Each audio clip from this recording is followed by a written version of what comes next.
What is up, everybody? Welcome to Boogeyman Radio. I'm David, I am Charles. and it's so lovely to see you. It's so lovely to see every single one of your bright, shining faces.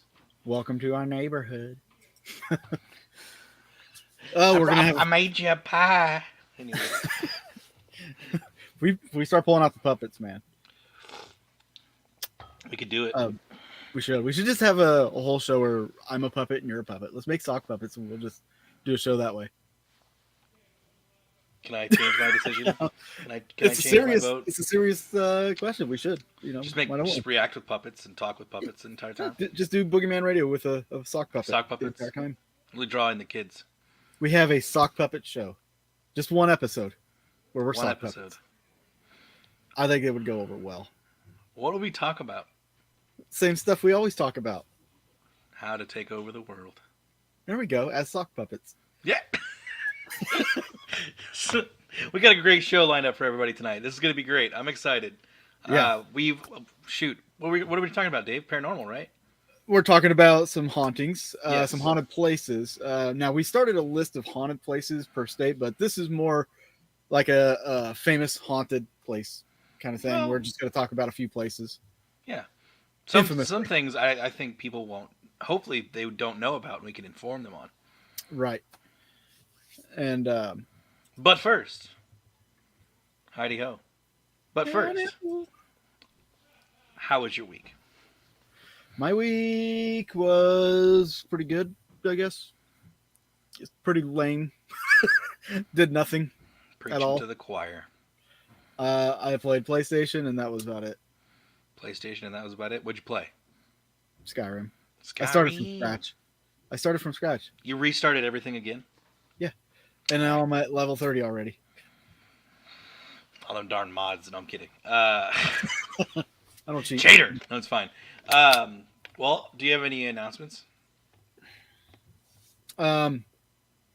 Just talking about the Haunting History Paracon, Wait, what's this? This is the first I've heard of this. right? Yeah, what's this amazing Paracon? What? Huh? So this came up. The Haunting History Paracon, October 7th and 8th of this year, in Joplin, Missouri. Sponsored by Route 66 Movie Theater, and now the Ectoplasm Show has sponsored it as well, and have created a website for us. You can go visit the website at hauntinghistoryparacon.com, and there you can get information on the speakers, the concert, the film contest that's going on, as well as like how to become a vendor if you want to become a vendor, and all that good jazz. And it's going to be a great time. I think everybody's going to enjoy what we have to offer. I am so excited with all the people that have been announced already so far, and obviously I'm excited to hear Randall Shreve perform. I cannot wait to hear him perform. Yeah, I might sneak in like a little snippet of one of his performances on here. This, Give him a little tease. Yeah, well, I posted a video of him performing on some TV show, and Nice. it was a really good performance. Did his one basically what he does outside of using his band. Yeah. For his one man shows, Mm-hmm. he does all the instruments and everything, and then does this big looping process and does the song, which is really Nice. cool. Just to see how it evolves, on stage and everything. It's really cool. That's pretty awesome. I think people are going to be pleasantly surprised and impressed with that. We're also going to have Josh Hurd there playing music. Yes, I am excited to hear Josh play. It's going to be a lot of fun. I think, didn't he jam a little bit with us off the show when we interviewed him? He jammed with us a little bit. I can't wait to hear him in the full effect. Yeah, I've I've kind of wanted to. Let's see if I can find this here. Also, Denise, I love Skyrim as well. It's one of my favorite games. I know I used to talk to Lauren about it like quite a bit when I was living with him. Such a fun game. It holds up through time. Like, how long has that game been out now? Like just Since 2011. 2011. Holy, that's 10 years. 10 Right? years. That awesome. Just Yeah. amazing. Lori, good to see you. By the way, we're not ignoring you. I promise. No. Um. Anyway, Sonic I had Band some. meter. I'll play it next week or something. Nice, Uh, nice. put a little snippet of Josh Hurd playing a little music. We'll Yeah. put some up, just kind of show it off a little bit. But yeah, he'll be playing. I think that's drawing a lot of people's interest because they all know he's Oh yeah. from Malvern Manor and a ghost hunter and a filmmaker and all that Wait, stuff. he's an artist too? What? Yeah, he plays music a lot. Yeah, I you're a have musician. What? actually. That's awesome. Um, He's a very talented person. Yeah. I got to give credit where credit's due. Yep. But So what about you? man? How's your weekend? It's been great. Didn't do anything special. So I too have been wasting time in playing video games. Dying Light 2 just came out not too long ago, and I have been just sinking as much time into that game as I possibly can because parkour, killing zombies with melee weapons, it's just wonderful. It's great. I times. thought about getting that one, but I'm just I'm one of those people I don't want to spend $60 for a game. Well, don't get Dying Light 2, get Dying Light 1, which is much cheaper. Just saying. Right.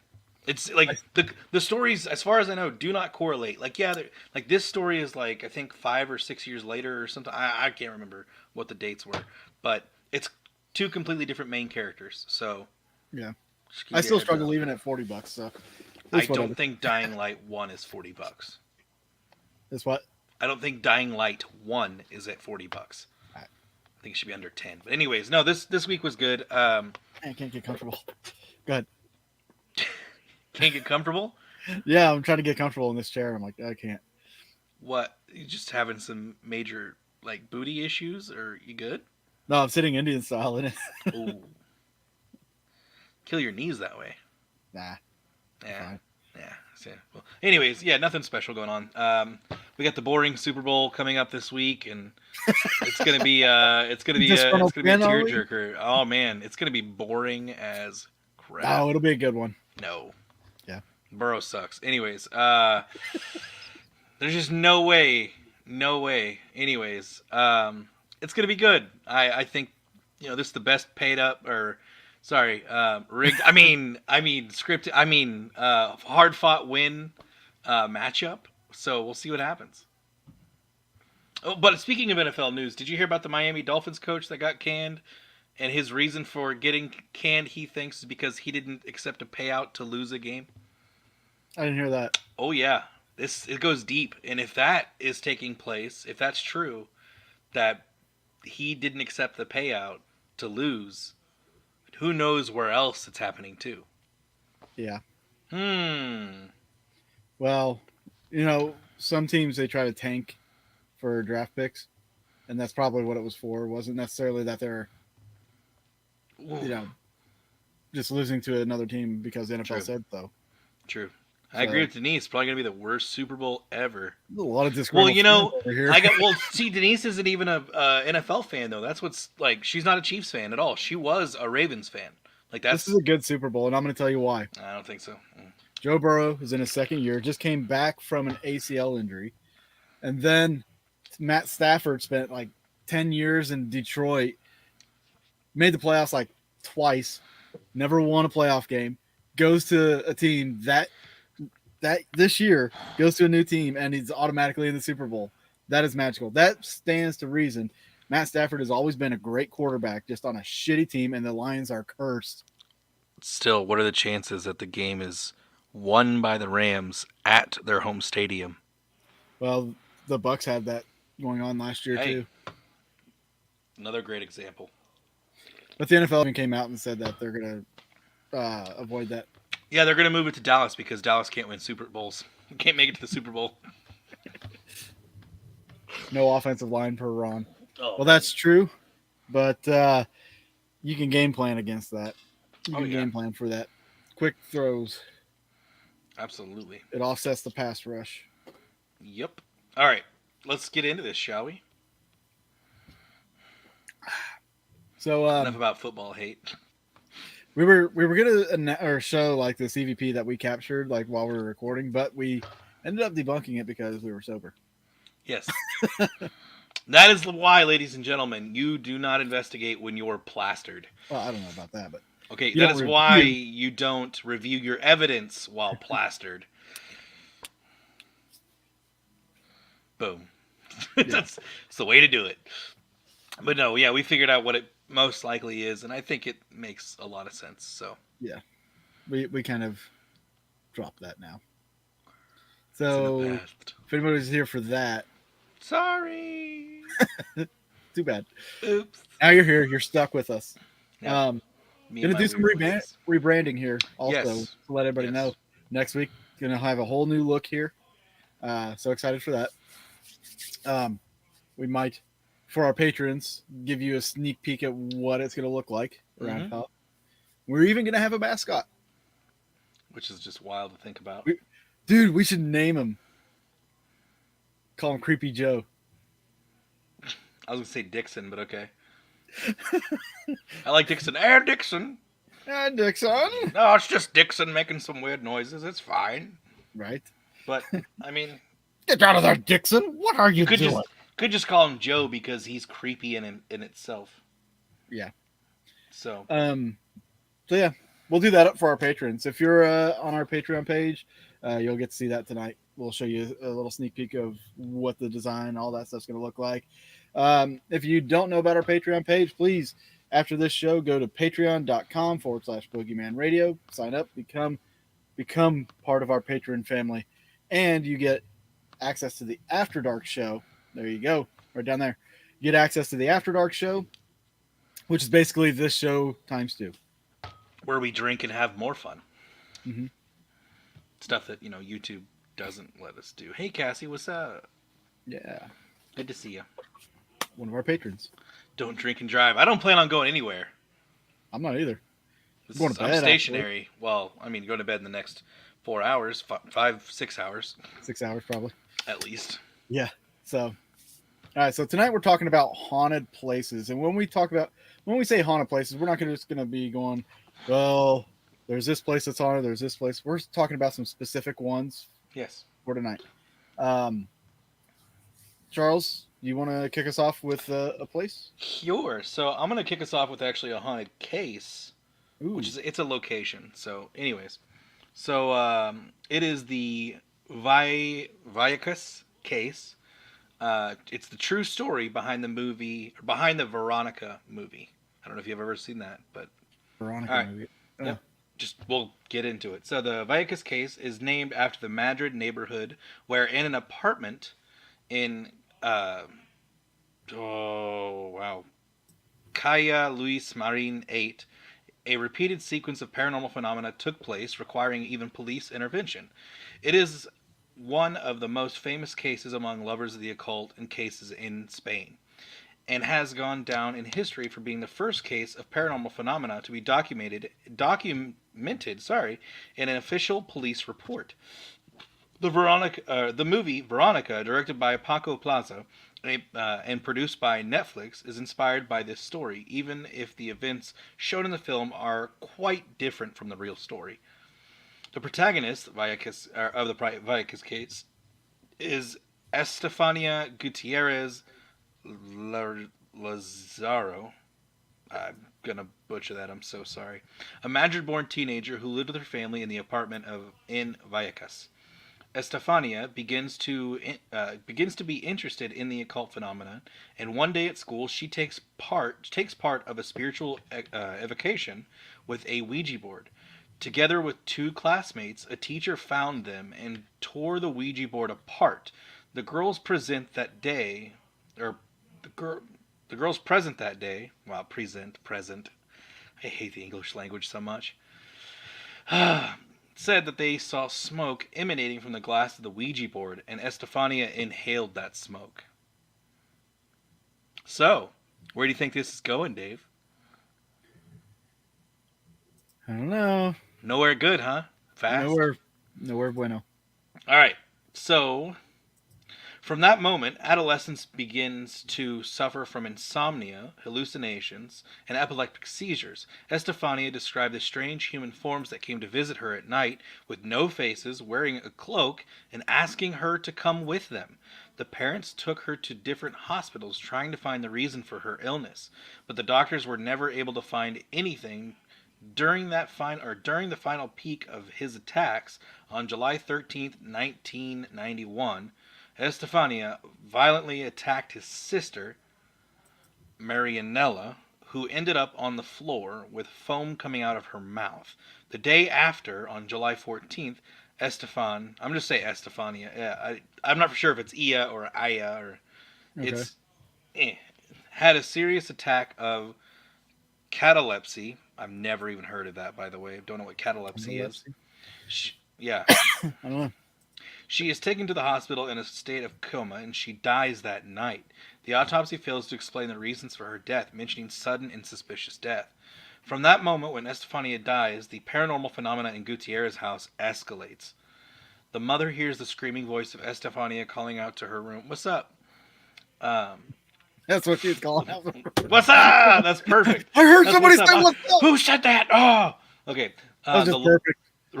Calling out from the rooms of her house, the laughter of an old man crossing the walls and glass breaking in without explanation, objects moving, doors opening and closing on their own. One night, the mother hears someone touching her hands and feet while she is sleeping.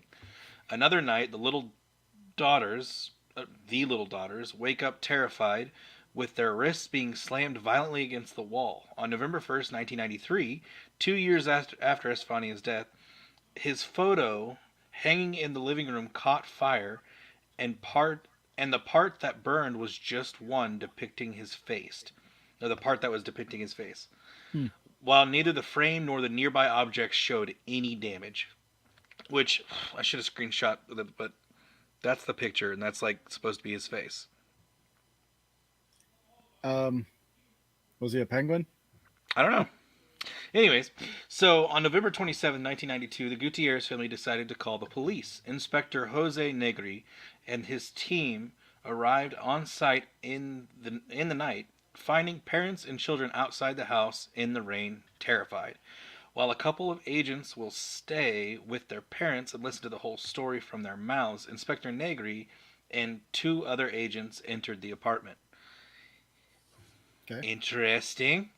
So, the report written by the inspector after the inspection has become a cult object among occultists. The report describes the door of a wardrobe that opens violently despite being locked a few seconds before, almost hitting the face of the agents. It talks about loud noises coming from the balcony, where however there was nothing, and a strange brown slime that had formed on a bedside table. Interesting. Eeh. Now I've heard of like Probably some should go to the cases where hospital. like an oil or something would kind of Hmm. form, but a Right. slime. Yeah, brown slime. Eeh. But the report also describes a crucifix which was hung on the wall when the agents arrived and was then found on the ground. You're looking good, man. Looking nice and clean. Anyways, um, so the crucifix was torn from the wood on the wall which it was mounted, and the scratches of three claws were visibly on the wall where it was hung, as if they ripped it from the wall. Mm. Agents also inspected the bathroom, according to the family, the most haunted place in the house, and felt a sudden drop in temperature never felt before in their life. The agents left the apartment in a hurry, aware that they cannot do anything. Shortly afterwards, the Gutierrez family will sell their home and move away uh, definitively. Wow. I'm just struggling apparently tonight. Definitively stopping paranormal events. The new hosts will never witness any inexplainable phenomenon. Valla's case is one of the most famous cases of paranormal phenomena in Spain. It was documented by national police officers who normally aren't easily impressed and who couldn't not be influenced by the stories related to the apartment, as they knew nothing of what had happened. Sometime later, Estefania's mother was subjected to a psychological examination, which will find signs of emotional instability, anxiety, and need for attention, suggesting that in some way she may have accentuated the magnitude of the events to which he witnessed. However, the events described by the police report were unrelated to the stories told by the mother and should be interpreted as objective facts that actually happened. Hmm. You know, I didn't. I was going to comment this earlier, but I was waiting for you to find a good pause spot. But so many times, like in a lot of these extreme cases, you hear about like, oh, somebody came in to investigate, whether it's paranormal investigator or police, but somebody came in to check it out, and they ended up just leaving. And Yeah. every time I hear that, I always think back to Scary Movie 2 when they're doing the Exorcist thing at the beginning, and the priest walks in and a girl turns her head around and goes, Oh yeah. It's like, well, bye. yeah. I'm out. I'm out. He's like, did you see this? That's what I always think about. Like, are these researchers and these investigators like, are they just like, Yeah. oh, fuck this, I'm done. All right, bye. I didn't think this was real, but now Well, I I mean, know. if you're like just some, let's say, a security guard, have no interest in the paranormal whatsoever, and you're just patrolling a cemetery or just some random building, and Yeah. you hear a scream and it sounds pretty guttural, and like get out or something, you gonna actually investigate it, or you gonna be like, well, I'm locking the door, see ya, like, Fuck this, fuck you, fuck yeah, everything in between. Yeah. No, I mean, I would go investigate it, but like, are you sure? I'm I not would. saying paranormal investigator wise. Like, if I'm in a room and I hear something from another room, go get out. Like, who the fuck are you to tell me to get out? Like, if I open up the door and there's a fucking demon standing there, I'm like, yeah, you're right, I should get out. Yeah, But like, if absolutely. I just hear a voice, and I mean, it's a voice. What's it gonna do to you? Exactly. You know? Exactly. Yes, I it's man. To be fair, also, if you did hear a woman saying "get out," how do you know she's saying "get out" to you? She could be saying "get out" to somebody else. Yeah, could be a moment in time. That's just captured there where she's like in an argument with somebody else. And, get Yeah. out. And Or you just what if happen to you're hear. actually patrolling a building, like a apartment complex, and you hear a woman say "get out," and you're like, "Oh, I better check on this. Yeah, Better see what's happening." Some yeah. weird stuff. Anyways, I don't know. I read that story and I was like, that's a very I've never heard of that case, so I wanted to put it out there. Before I go into mine, um, I put a thing out there. Asking about on Facebook. I was asking, what like, and it was an innocent question. It wasn't to do anything malevolent or try to destroy any other paranormal teams shows or anything like that. I was talking about, like, with the rise of these shows on YouTube and on these streaming services and everything like that. You know, what shows do you watch? What do you like about certain shows and things like that? Just kind of gauging where people are as far as interest in different shows or what they find interesting. And I was directed to a couple different shows, and one of the shows that I was directed to, and I won't use the name. I won't say their name, but there was a part in the one episode I watched where there's this scream that happens from nowhere, right? Hmm. Well, whenever I was at McIntyre Villa with Jason Kupsik, we were in the attic, and Kupsik had these recordings of different things that he was just playing through a Bluetooth speaker to see if he could elicit some kind of response or something. And one of them was a woman's scream. And whenever they on the show they had that was the first thing I thought of, and I was like, you know what, that sounded awfully close to the recording that Jason has. So right there, like, total legitimacy just kind of went for me. But Mm. so, like, I mean, half the stuff that people are experiencing, like, when you're talking about somebody walking by a building and they hear a scream or something like that, it could be just somebody screwing around with you. You never That's know. very true. Um, we get caught up here. Show called Paranormal 911. Often they have crazy experiences. All right. So this first one I'm going to talk about, it's not necessarily a haunting. It's kind of a crime story, but this serves as a lesson, I think. Mm. Um, and I always found this story interesting. Daniel LaPlante was 17 years old when he raped and killed 33-year-old Priscilla Gustafson, and killed her two children. Um, he himself suffered traumatic childhood, which included sexual and psychological abuse, most prominently from his own father. By the time he was an adolescent, LaPlante led a violent life, with the 1987 murders serving as a vicious end to a series of unimaginable crimes. Now, LaPlante has been in jail for over 30 years after receiving three consecutive life sentences for the first degree murder of three people. But before he committed those murders, LaPlante developed an obsession for two sisters.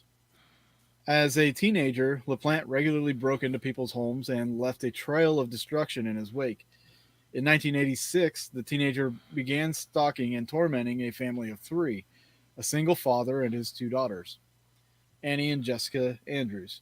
The girls began receiving phone calls from a boy who claimed to be a teenager in their neighborhood. He charmed the young women and eventually convinced Annie Andrews to go on a date with him. Upon first meeting each other in person, Annie was taken back by how he looked, but not in a good way. On the phone, Daniel said that described his physical features far from his real self. It was akin to it was basically catfishing for the 1980s.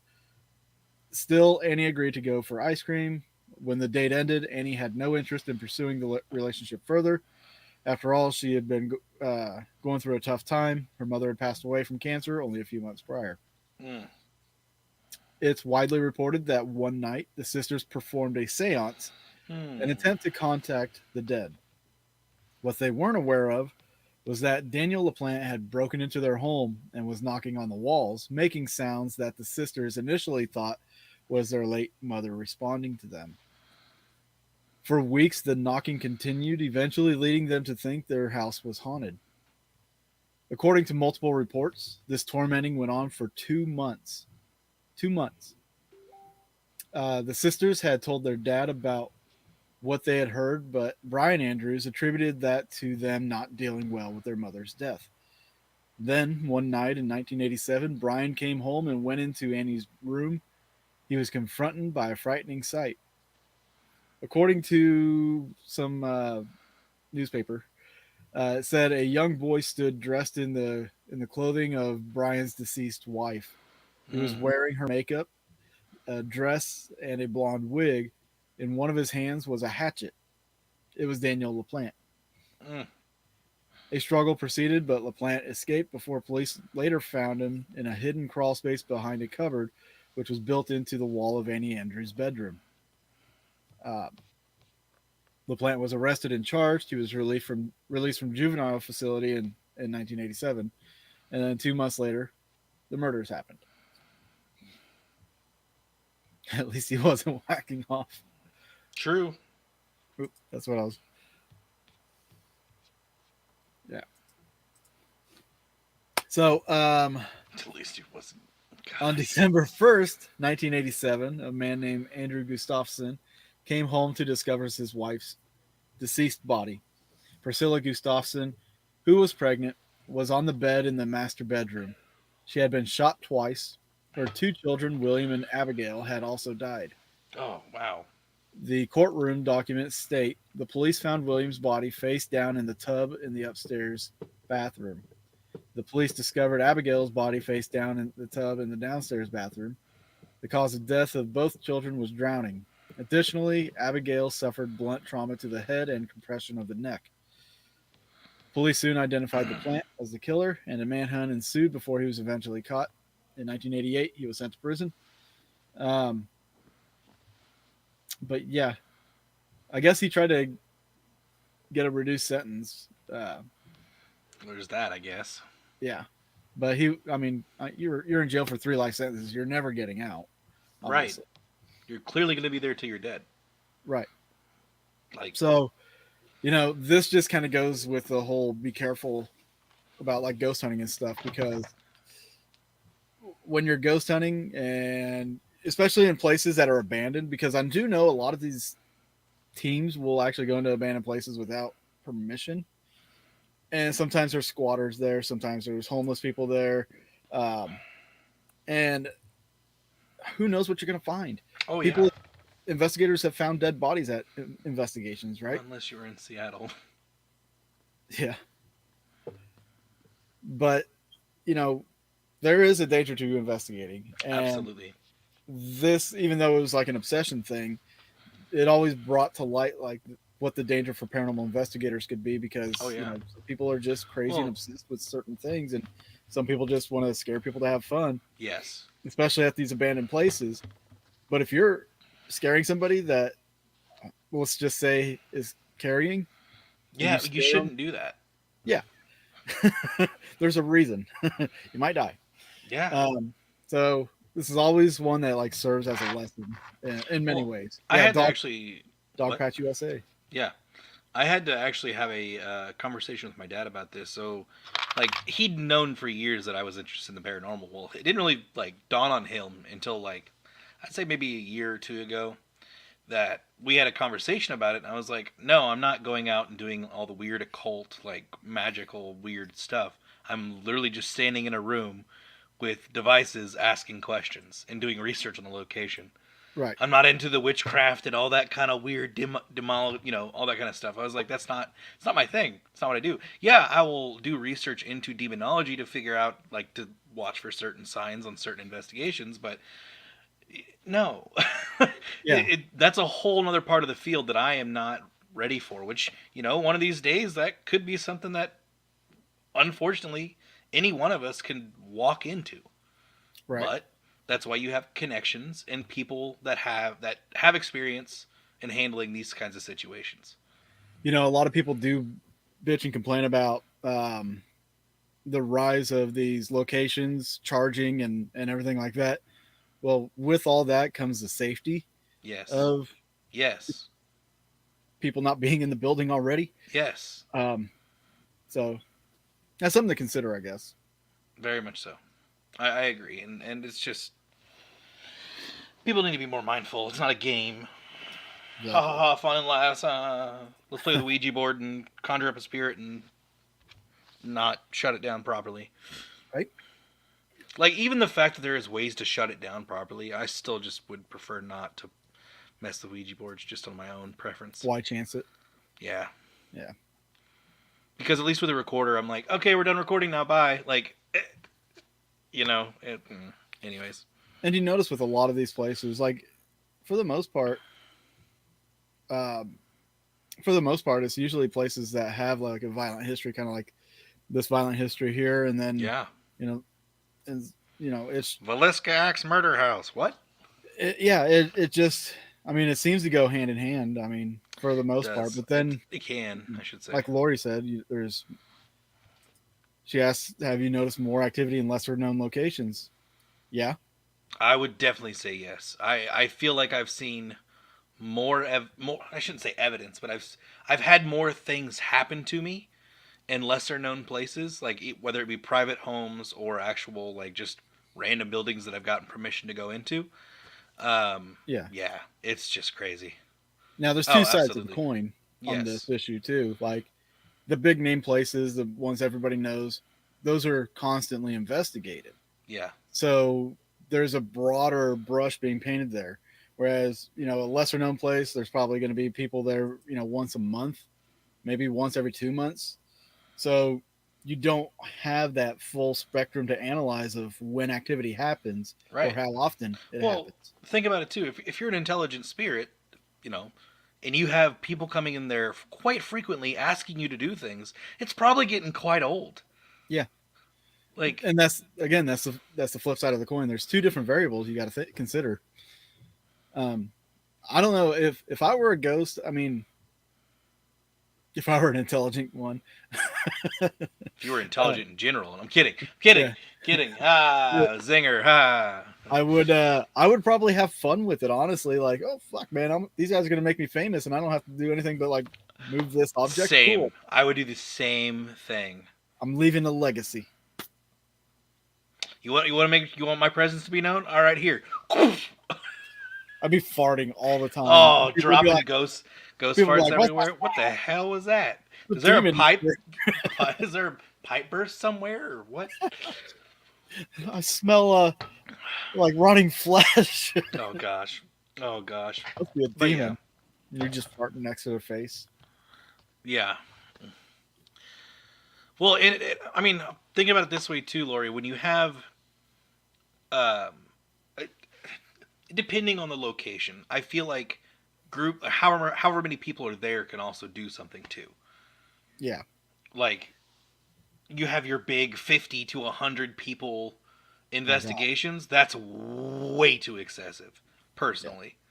For like not only for myself, like as a human being who feels energies and such, that's just way too excessive. I would rather take the small, 5 to 7 people and call it good.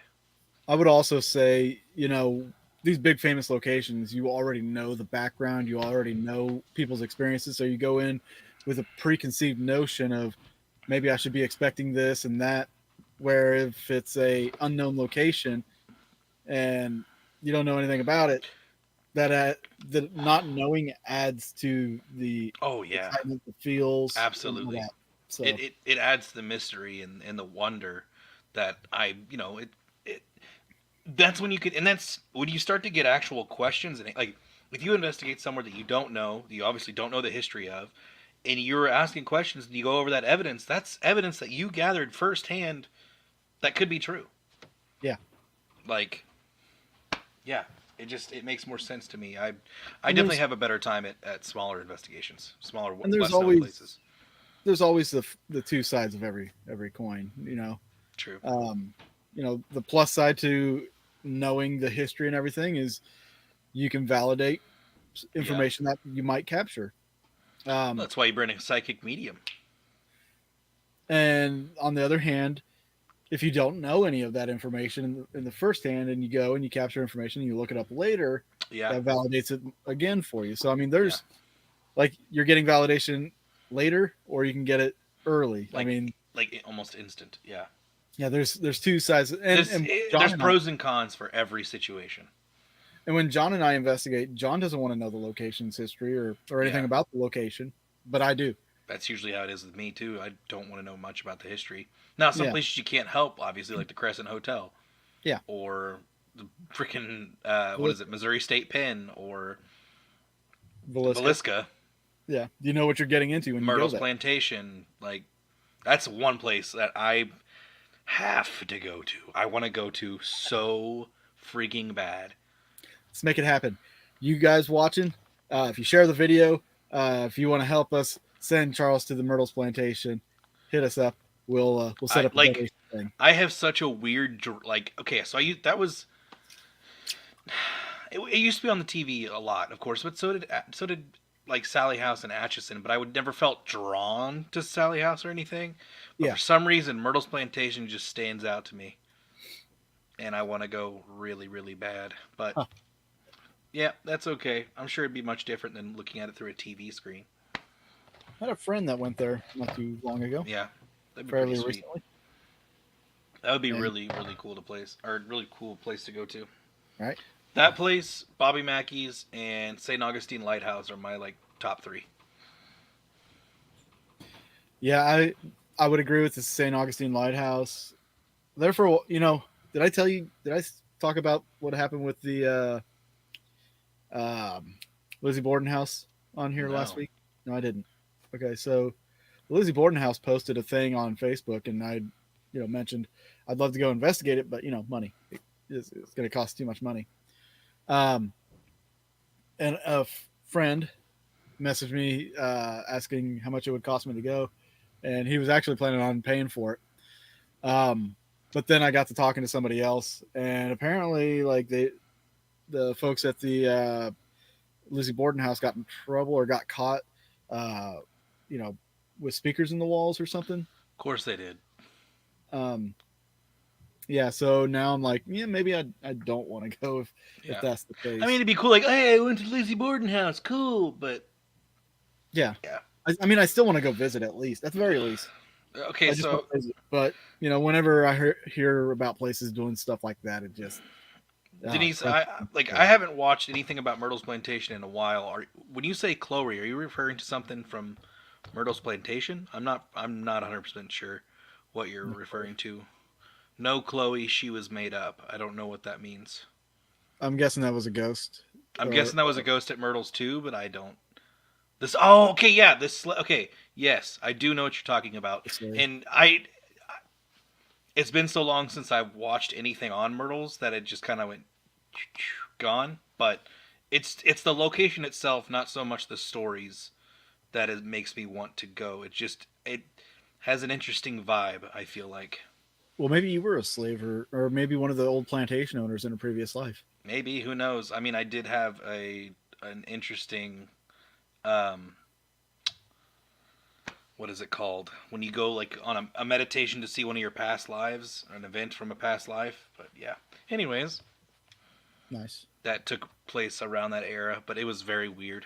But yeah, it's a damn shame. It is a Super damn nuts. shame. Louisiana. See, I'd love to go back. I was at New Orleans for like 4 hours, and it was so much fun. But I'd love to go back and experience the night and say that I've done it. Hey, and that might happen at some point because we do have our Patreon page, guys. We do. If you're not a Patreon right now, you can go over there. You can sign up for the After Dark, and basically what you get is we do a show after this just for our Well, patrons. We basically continue the show, and we get a little more vulgar, a little more oh yeah. grown up about it. We Oh do yeah. drink, Well, so so if anybody Denise drinks and stuff. Dana, is that right? Yeah. Dana. Okay, because I have a friend whose name is Dana, and it's spelled the exact same way. So anyway, I want to make sure I said it right. They make very good points where like TV shows will just blatantly put out like wrong stuff. Like they'll say that like the wrong history, and you find out like when I went to oh crap the USS Lexington in Corpus Christi, because it was featured on Ghost Hunters, I believe, at the time. And we had a walkthrough with a tour guide, and the guy kept saying, no, none of this is real, none of the stuff they talked about was real, other things happened, yes, but none of this stuff. And I'm like, whoa, this is wild. Like, so I'm wondering if it was a disgruntled like tour guide, or like wasn't featured on the show, so he's upset. But it's thank you, I appreciate that. um, it's interesting how they'll just say blatant stuff, and we also obviously see that with Atchison, as Yeah, Denise knows very well. yeah. But I'm glad I could help straighten some of that out though with haunting history. yes, Gave Denise a platform to get some of that information out. I'm thankful you guys did too. One Um, tour guide was great at Bobby Mackey's. Okay, I'd love to go. And I mean, it's in Kentucky, right? yeah, Yeah, it's really not that far. It'd be a good weekend trip, I feel like. For yeah. me, anyways. I mean, being in Kansas City, so. But You know so I what? have a. What's up? Oh, go ahead. What were we gonna say? I was just gonna say I was gonna read about. Okay, New Florence. There you go. The Borley Rectory in. Oh gosh, like some of the ones I was gonna read about, they're over in the UK. Like I was gonna start talking about some UK places. Okay. I was thinking maybe before we end this, Yeah, play a couple rounds of Mandela Effect. I'm down. All right. I got it right here. Yeah, we got a nice crowd participation tonight. Yeah. Borley is now gone. What? Really? Mm. Well, that scratches that one for you. Well, I mean, we mean, could have we'll still talk about read it. about the history. It's Yeah. about the history, Dave. Come on now. All right, so the Borley What? Rectory, right? Who would have History? thought about history? What? All right, so Borley Rectory was built in 1863, but it was not until 1927 when the Reverend Smith's wife discovered in a cupboard in the house a brown paper package containing the skull of a young woman. That's when the trouble started. I bet. Yeah, right. The servant bells began ringing, although their cords had been cut. Unexplained lights were seen at the windows, and footsteps were heard. Mrs. Smith also saw a ghostly horse-drawn carriage. So unnerved were the Smiths that they contacted a daily newspaper and asked to be put in touch with the Society of the uh, Psychical. I've never even heard of that. Yeah, Okay, yeah, so Society of the Psychical Research. The mhm. SPR were interested and sent their own investigators to the scene. Meanwhile, the newspaper arranged for Harry Price to visit the rectory.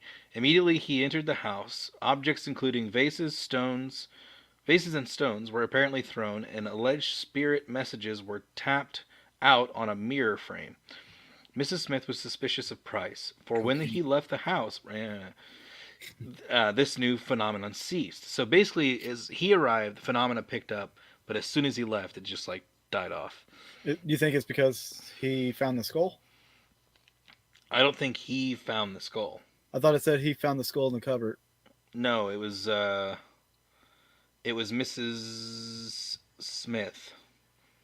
Yeah, Reverend Smith's wife discovered in a cupboard in the house a brown paper package. It was Mrs. Smith who discovered it. Okay, Yeah, so not Harry then the Price. haunting was maybe it was haunting him. Or maybe he brought something into it with him. Maybe. All right, so immediately, okay, anyway, the Smiths left Borley Rectory in 1929.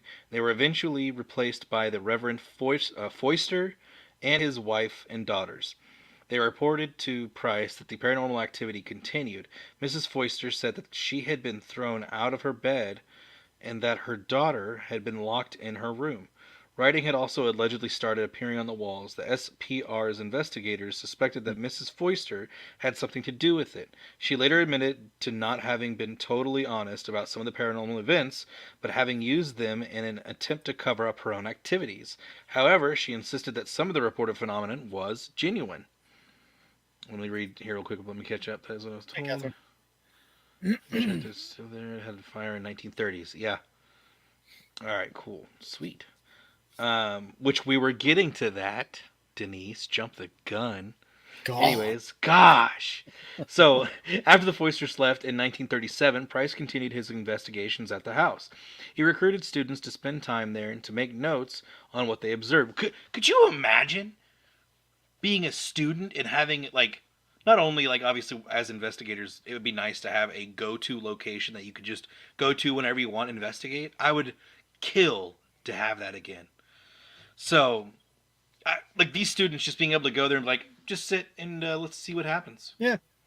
I love that. That's awesome. Then you're not pressured to get it like evidence. You're just there to just Observe. experience and Yeah. observe. That's what I think is most important about investigating is just experiencing and observing.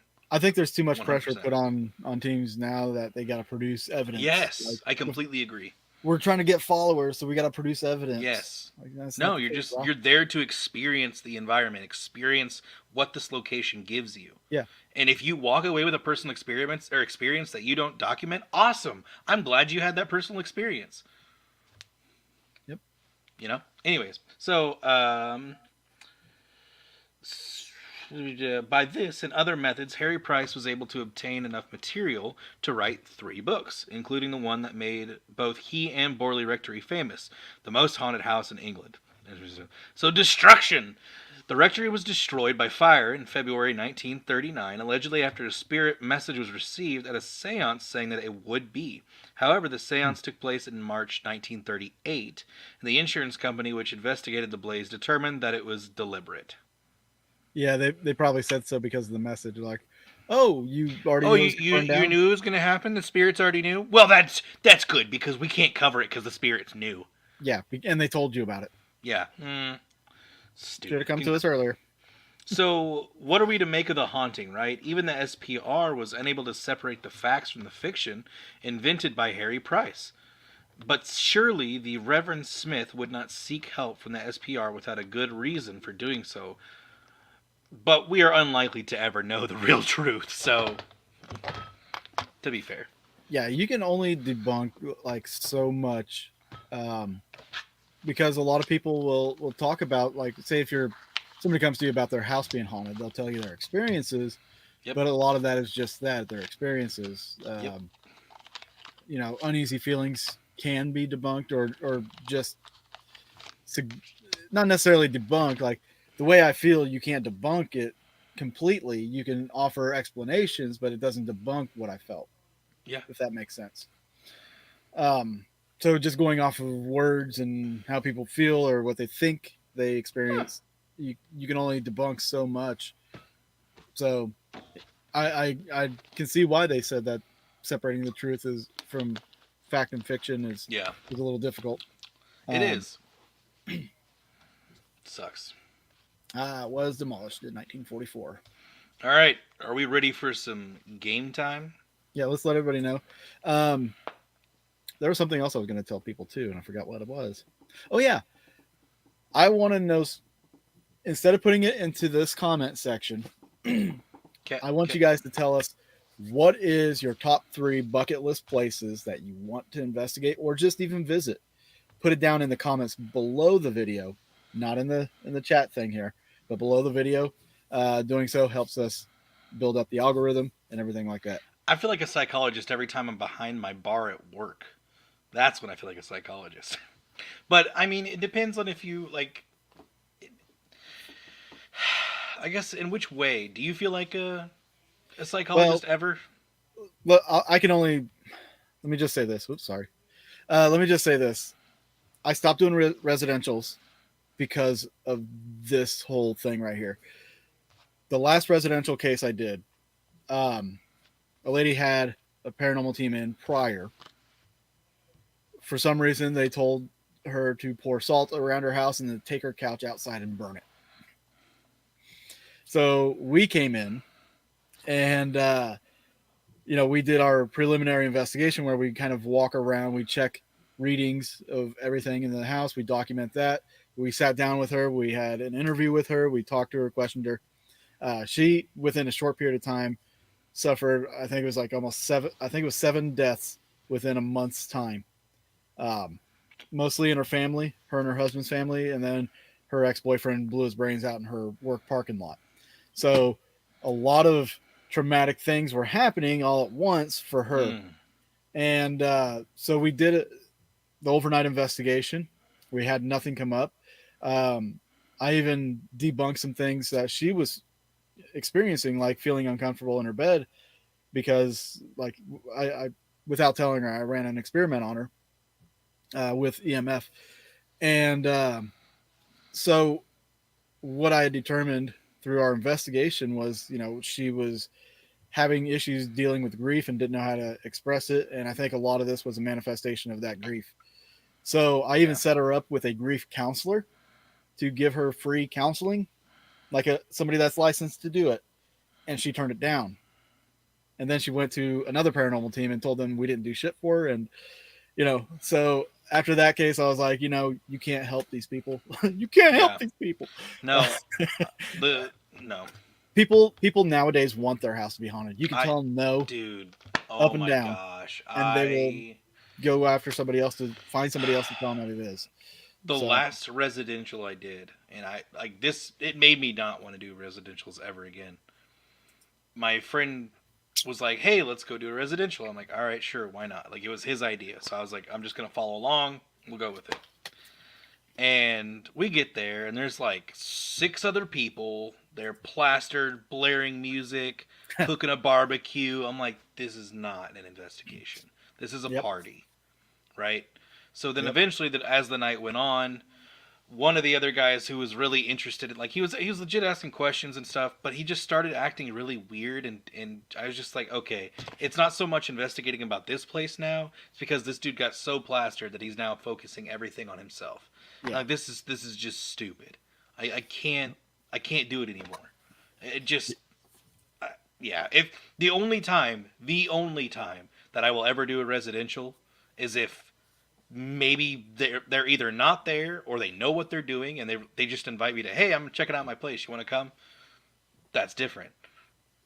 If it's something dealing with kids and it sounds like an emergency, I'll probably do it. But Yes. just because out of all the horrible ones I've done, there Yes. has been a couple good ones, and one of the best ones was when we discovered that these 2 little girls were being molested by their cousin, and we brought that out to light, and that was an amazing case. But like the last 3 residential cases I had, One of them was in the middle of Oh, summer.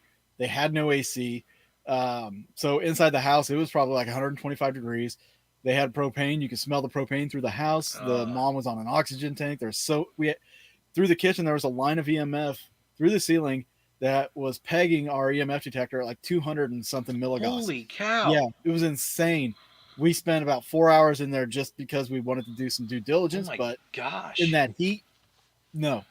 Yeah, Um, no. Another one right And after that. Catherine, I know exactly how you feel. Yeah, completely understand. Um, Another one right after that. We got invited out to this house in Miami, Oklahoma, and it was the oldest house in Miami. And we went there. The two guys that were there, they went into the room all by themselves and let us investigate the rest of the house. The grandmother, she was in another room. We discovered a lot of mice running around. There was even a dead mouse on the kitchen floor, um, roaches and stuff like that. The two guys that went into the bedroom, they went in there and started doing meth while we were here, and we just we just up and left. We're like, oh, we're not going to be around this. No, no, Yeah, no, no. That's a big. we were only there for like 30 minutes. We said, yeah, Like this. what's the audacity of people? Yeah, you probably want to know why you think your house is haunted because you're messed up on meth. Because you're fucking high. Get all these dead rat fumes out of here mixed with the meth, and you're probably seeing some crazy shit. Yep. Anyways, I And just being an old house, as old as it was, I'm sure there was a lot of EMF too. It's, it was just such a bad situation to be in. So the culmination of all three of those, like, I just stopped. I'm like, no. yeah, residentials. I would have to say, unless I know them personally, like personally, Yeah, I I avoid residentials altogether. yeah. I We like got a I few minutes. We got a few minutes left. yeah. All right, so Let's let's do a do couple this. rounds of Mandela effect. While you're picking up a couple cards, I'm gonna tell people the rules here, guys. This is a participation game for you as well. Um, Basically, what this game is, Charles is going to read a question. If you're familiar with the Mandela effect, we have choices here. He's going to read a question if it was this way or that way, and we have to pick what we think is right. And he will read us the answers and all that stuff. So we'll see what you remember. Uh, yeah, we'll see what you remember. All right, I'm gonna start off with a banger because I didn't know this one. Oh crap! All right, All right, I don't so know these guys. I don't know these lyrics. in the movie E.T., right? Uh huh. The famous line, is it E.T. phone home or E.T. home phone? Which one is it? We'll give you guys some I time remember to phone put your home. comments in the comment section. Yeah, let's see the chat light up here.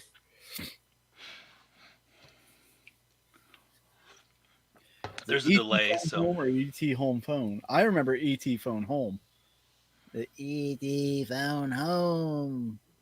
That thing. Yeah. Justin, good to see you. Sandy, good to see you. What's up, Justin? Long time no see. Hope you've been well. Yes. All right, so we got one home phone. We No, got. sorry, two home phones, two phone homes. I think it's phone home. That's what I remember. That's what I always said as a child. So we got three phone homes and two home phones. I have a feeling just because it's such a iconic spot that it's going to be exactly the opposite of what we think. Good impression. All right, are we What gonna? Is this all right? It's home phone. No. It's home phone. I even looked it up on Google, dude. It's home phone. I know that. Growing up, I always heard phone home too. Yeah. That's why I was like, oh my gosh, I've never. Yep. All right. Here's another one for Easy you. one to miss. All right, here's another one for you for all my Twilight Zone fans out there. Mm. Is the host Rod Serling or Rod Sterling?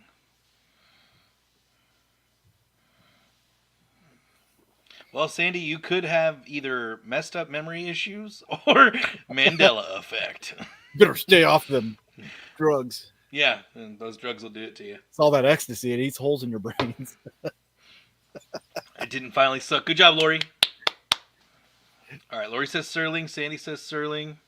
Doing I'm well gonna after say a nasty Sterling because hurricane. that sounds. Several Wait, you were hit by the hurricane? Which Oh, no, kidding. hurricane? Where? What hurricane? I'm so confused. Because was it part of the? No, it wasn't part of the nor'easter. I don't know, but just yeah, which one? I'm so curious. Glad you're safe though. Yeah, definitely. Glad you're still, with us.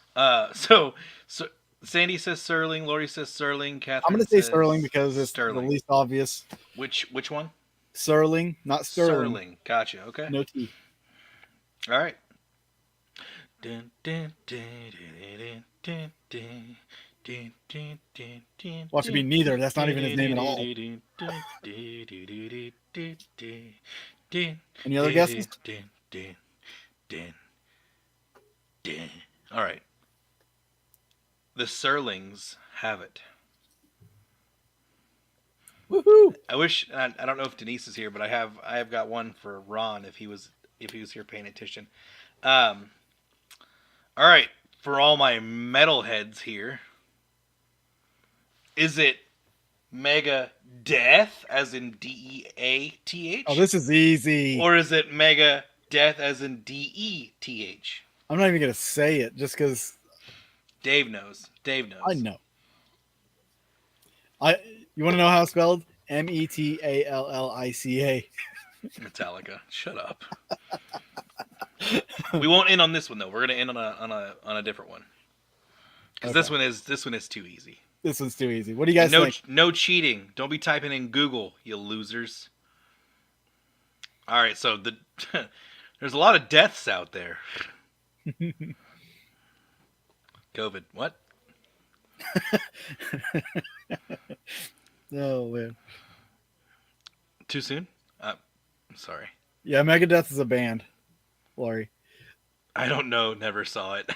I love it. Okay. Well, That'd be awesome, Catherine. you saw them in Concern in 1998. Man, that's some I would serious be concerned issues. too. Yeah, I would be. Metallica. Oh, shit. Yes, that's perfect. All right. Malik, it hit Norway worse than Sealand Island, Denmark. Wow, where I live. It killed 4 persons in my area. Oh my gosh. Man. I didn't even hear about this. That's crazy. Well, yeah, we're glad you're okay, man. Jeez, that's scary. Yeah, glad you made it out. Oh, okay. All right, so the DETHs have it. That's the winner. That's the one. All right. So, for all my drinkers out there, if y'all drink. Yeah, let's do that one because I'm already talking about it. Absolute vodka. Does it have an E or not have an E at the end? Which one is it? Let me look at my bottles here. That's cheating. I'm gonna say no E. Okay. Okay. No E. No E. We're out of ecstasy. Go to the Molly. Anyways, Dana says E. Well, I'm glad we all know your drug of choice.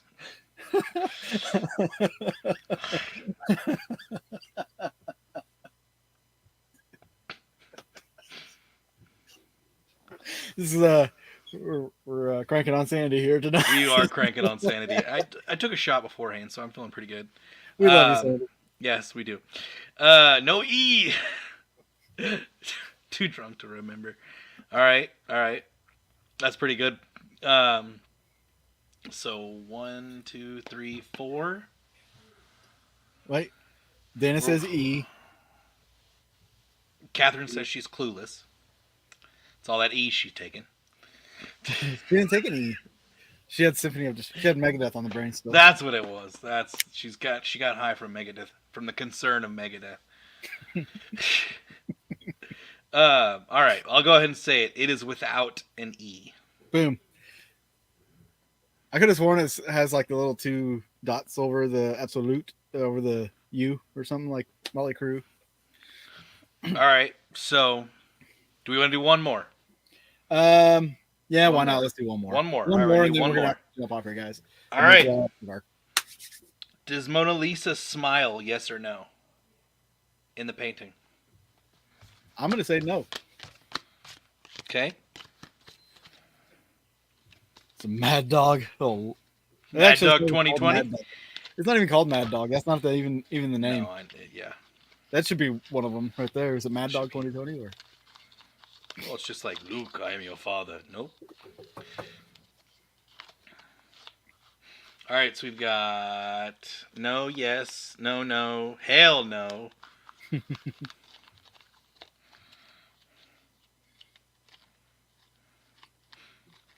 Ah, man, I wish this was after dark. Anyways, Hey, we're almost there. We're almost I after know. dark. I know. Then I'm gonna have to get my Just could have Seagrams. made some very inappropriate. Anyways, The inappropriateness will expand on our after dark. So okay, all right. Well, is it yes or no, Catherine? Come on, yes or no? We the got. smirk We is not a gotta. Yeah. Well, okay. So she's saying smirk is not a smile. smile. That's what I'm saying. She said it's a smirk, and then Justin says she smiles slightly on one corner of her mouth, but she doesn't show teeth. That's not a smile. Mm. Because I mean, I can. That's not a smile. That's a smirk. That's a smirk. Justin says yes. It's a smile. That's a smirk, Justin. You know it. Catherine says no. All right. Thank you, Catherine. All right. Pirate smile. Nice. Arr. It is a yes. She does smile. It's not a smile. Have you never heard the saying Mona Lisa smiles? I know the saying, but she's not smiling. It's a smile. It's a smile. Look up the definition of what a smile is, Dave. I just told you what the definition is, and it's not a smirk. I'm gonna know. She I know smiles. everything. You see this blue background? I want to call it for that. She Okay? smiles. Do that. She smiles. Smileless. She smiles. I bet.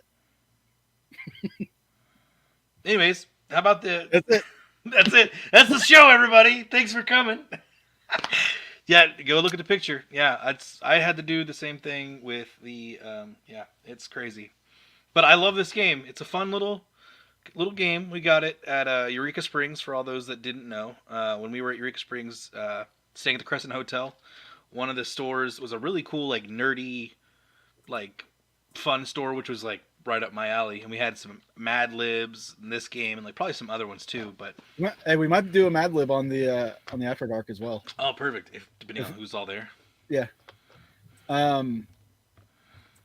So yeah, guys, that's going to do it for us tonight. If you want to continue this party, we are going to be going to our After Dark on our Patreon page, which you can join by going to patreon.com/Boogeyman Radio. Sign up for the After Dark.